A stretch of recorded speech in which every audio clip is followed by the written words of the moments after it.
అన్న నమస్తే. నమస్తే బ్రదర్. అన్నప్పుడు చూసుకుంటే గతంలో వైఎస్ఆర్సీపీ పార్టీ అధికారంలో ఉన్నప్పుడు కొంతమంది అధికారులు జగన్మోహన్ రెడ్డి అండ చూసుకొని చేసిన వట్టి తప్పులు ఒకటే రెండు కాదు అనేకమైన తప్పులు చేశారు. ముఖ్యంగా కాతాంబరి జత్వాని విషయంలో కానీ, ఎంపీగా ఉన్నటువంటి గతంలో రఘురాము గారు అరెస్టులో వ్యవహరించే తీరు కానీ, ఇలా అనేక మంది అధికారులు ఈ రోజున కొంతమందిని విచారణ చేస్తే మా తప్పేమీ లేదు, జగన్మోహన్ రెడ్డి చేయమంటేనే చేసామన్నట్టు అప్రూవర్గా మారినట్టు కొన్ని వార్తలు వస్తూ ఉన్నాయి. ఏంటన్న ఈ విషయం? అంటే ఇది జగన్మోహన్ రెడ్డి గారి కుటుంబానికి మొదటి నుంచి ఉన్నదేనండి. ఇది గతంలో మనం చూసుకుంటే శ్రీలక్ష్మి గారు లాంటి ఐఏఎస్ అధికారులే జైలు పాలైన పరిస్థితి. అది చూసి కూడా అధికారులు పూర్తి స్థాయిలో తెలుసుకోకుండా మళ్ళీ అదే తంతుతో వ్యవహరించి ఈరోజు మళ్ళీ ఇబ్బంది పడుతున్న తీరు నిజంగా దాంట్లో పెద్ద ఆశ్చర్యపరిచే అంశాలు అయితే ఏం కనిపించట్లా. 2019లో గెలిచిన తర్వాత వైసీపీ అధికారులని ఎన్ని విధాలుగా వాడుకోవాలో అన్ని విధాలుగా వాడుకుంది. అక్రమదారులు, అక్రమ పద్ధతులు. ఆ రోజు నుంచి తెలుగుదేశం కానీ, జనసేన కానీ, లేదా బీజేపీ కానీ ఒకటే చెప్తా ఉన్నాయి. ఎవరైతే ఈరోజు జగన్మోహన్ రెడ్డి చెప్తున్నారని చెప్పి అక్రమంగా ఆయన చెప్పిన విధంగా పనిచేసిన వాళ్ళకి ఖచ్చితంగా వచ్చే రోజుల్లో చట్టపరంగా వాళ్ళకి శిక్ష పడుతుంది. అక్కడికి 100 సార్లు గుర్తు చేశారండి శ్రీలక్ష్మి గారి ఇన్సిడెంట్ని. అయినా అధికారులు ఎవరు పట్టించుకోవాలి. ఈరోజు వచ్చేసి మళ్ళీ ఈరోజు అధికారం మారిపోయేసరికి మళ్ళీ తప్పు చేసిన అధికారులు అందరూ కూడా రోడ్డు మీద పడతా ఉన్న పరిస్థితి, జైళ్ళకి వెళ్తున్న పరిస్థితి, అరెస్టులు జరుగుతున్న పరిస్థితి, కోర్టు మెట్లు ఎక్కుతున్న పరిస్థితి. కష్టపడి అత్యున్నతమైన స్థానానికి ఎదిగి ఈరోజు అలాంటి దుస్థితికి తెచ్చుకోవాల్సిన అవసరం ఏముందండి? ఈరోజు అధికారులు ఇప్పుడు కాదంబరి జత్వాని గారే కేసే తీసుకుందాం. అసలు ఇప్పుడు తప్పు చేసిన ఐపీఎస్ అధికారులని ఈరోజుకి సస్పెండ్ చేయలేదు, ఈరోజుకి అరెస్ట్ చేయలేదు. అంటే వాళ్ళు ఎట్లా చూస్తున్నారంటే మన దాకా వచ్చినప్పుడు చూసుకుందాం. ఎందుకంటే పోలీసులు ఒకే రకంగా ఉన్నారు. గతంలో తప్పు చేశారు. తప్పు చేసినప్పుడు వాళ్ళ మీద శిక్ష తీసుకోవాలి. ఇక అలాగే రఘురామకృష్ణరాజు గారికి సంబంధించి పదవుల్లో నుంచి అయితే కొంతమందిని తప్పించారు. ఇప్పుడు సిఐడి అధికారి సునీల్ కుమార్ గారు లాంటి వాళ్ళని తప్పించినా ఇంకా అరెస్టులు జరగలేదు. అరెస్టులు జరిగితే వీళ్ళ పరిస్థితి ఏంటంటే వచ్చే రోజుల్లో సునీల్ కుమార్ కావచ్చు, లేదంటే ఈ ఐపీఎస్ అధికారులు కావచ్చు, లేదంటే మరికొంతమంది ప్రభుత్వ అధికారులు కావచ్చు, ప్రతి ఒక్కరు కూడా చేసిన తప్పుకి ఫలితం అనుభవించాలి.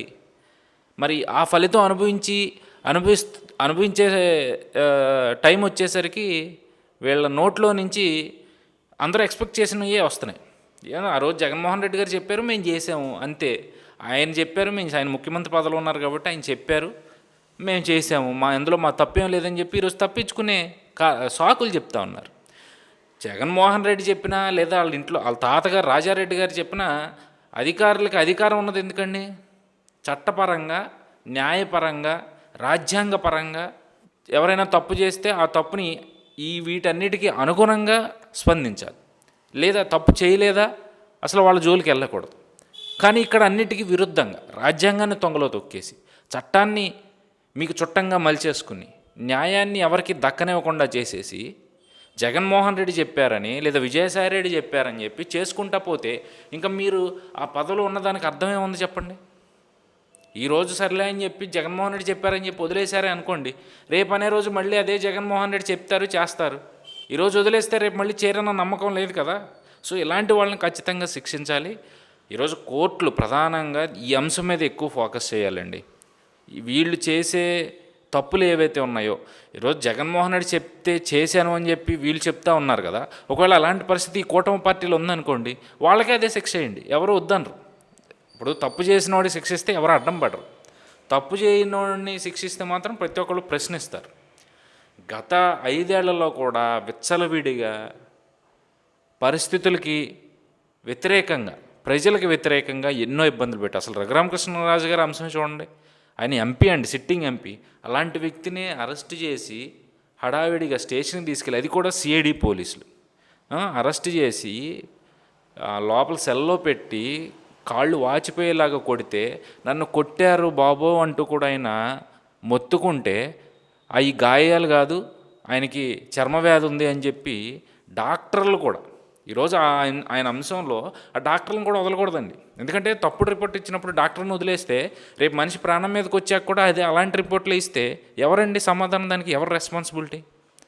సో ఇలాంటి ప్రతి ఒక్కరూ కూడా ఈరోజు సాకులు చెప్తున్నారు తప్పించుకోవడానికి. జగన్మోహన్ రెడ్డి చెప్పాడనో లేకపోతే ఇంకొకరు చెప్పారనో, వాళ్ళు చెప్తే మీ ప్రాణాలు తీసుకుంటారా? తీసుకోరు కదా. ఈరోజు ఏముంది, మా జాబుల మీదకి వస్తాయి, మేము ఆయన చెప్పినట్టు చెప్పితే మా జాబులు పోతాయి, మాకు ఇంకా వేరే ఆప్షన్ లేక చేయాల్సి వచ్చిందని ఈ ఏమంటారు అట్లా ఆ ఏడుపుల్ని ఎవరో నమ్మే పరిస్థితుల్లో లేరు. జగన్మోహన్ రెడ్డి చెప్పినా లేదా చనిపోయిన రాజశేఖర రెడ్డి గారు చెప్పినా వాళ్ళ నాన్నగారు రాజారెడ్డి గారు చెప్పినా చట్టానికి అనుగుణంగా పనిచేయాలి తప్పితే చట్టానికి విరుద్ధంగా మాకు వాళ్ళు చెప్తే చేస్తాము వీళ్ళు చెప్తే చేస్తాము అంటే ఇంకెందుకు రాజ్యాంగం? ఇంకెందుకు మీరు అంత చదువుకుని అంత అధికారులు అయ్యింది? అదే జగన్మోహన్ రెడ్డి తన ఇంట్లో తను నమ్ముకున్న వాళ్ళని పెట్టేసుకుని చేసేసుకోవచ్చు కదా.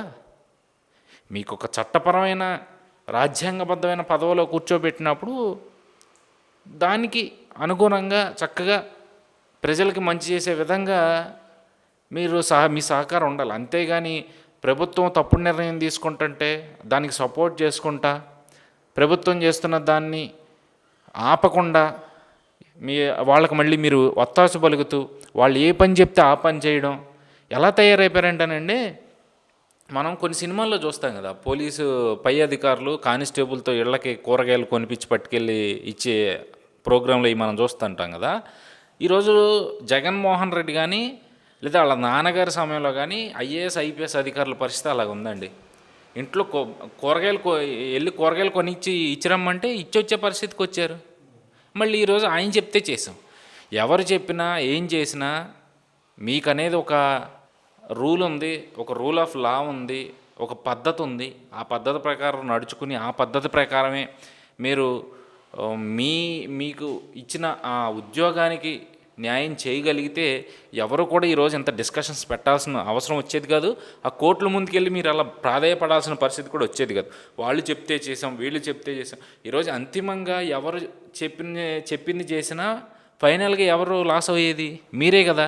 ఆ రోజు అధికారంలో వైఎస్ఆర్సీపీ ఉన్నప్పుడు మీరు చేస్తున్న తప్పుల్ని అప్పటి ప్రతిపక్షం తెలుగుదేశం పార్టీ ప్రతిరోజు ఎత్తి చూపుతూ ఉంది. రేపనే రోజు అధికారం కోల్పోతే మీరు ఇబ్బంది పడతారని చెప్పినా సరే మీరు వినలేదు.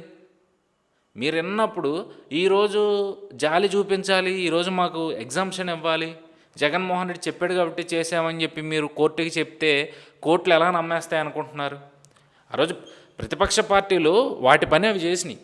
అధికారులు గతంలో శ్రీలక్ష్మి గారిలాగా తయారవ్వద్దు, రేపు అనే రోజు వైఎస్ఆర్సీపీ అధికారం కోల్పోతే ఫస్ట్ జైలుకి వెళ్ళేది మీరే, ఫస్ట్ కటకటాలు లెక్క పెట్టేది మీరే అని చెప్పి మొదటి నుంచి కూడా తెలుగుదేశం పార్టీ వాళ్ళు చెబుతానే ఉన్నారు.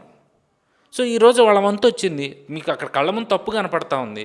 తప్పు చేయకుండానే మీరు అరెస్టులు చేసి నానా ఇబ్బందులు పెట్టి వాళ్ళ కుటుంబాలని రోడ్డుకి ఇచ్చేసి ఆర్థికంగా ఇబ్బంది పెట్టేసి చేసినప్పుడు మీ కళ్ళ ముందు అన్ని తప్పులు పెట్టుకున్నప్పుడు ఎవరైనా చూస్తే ఎలా ఊరుకుంటారు?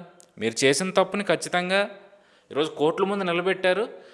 ఎవరైతే ఇంకా అరెస్ట్ కాకుండా పైన దాక్కుని తిరుగుతూ ఉన్నారో వాళ్ళకు కూడా వచ్చే రోజుల్లో శిక్షలు పడితే ఖచ్చితంగా అరెస్ట్ అవ్వడం, దానికి తగ్గట్టు కోర్టులు కూడా శిక్షలు వేస్తాయని అయితే ఖచ్చితంగా నేను ఈ సందర్భంగా చెప్పగలను. Thank you.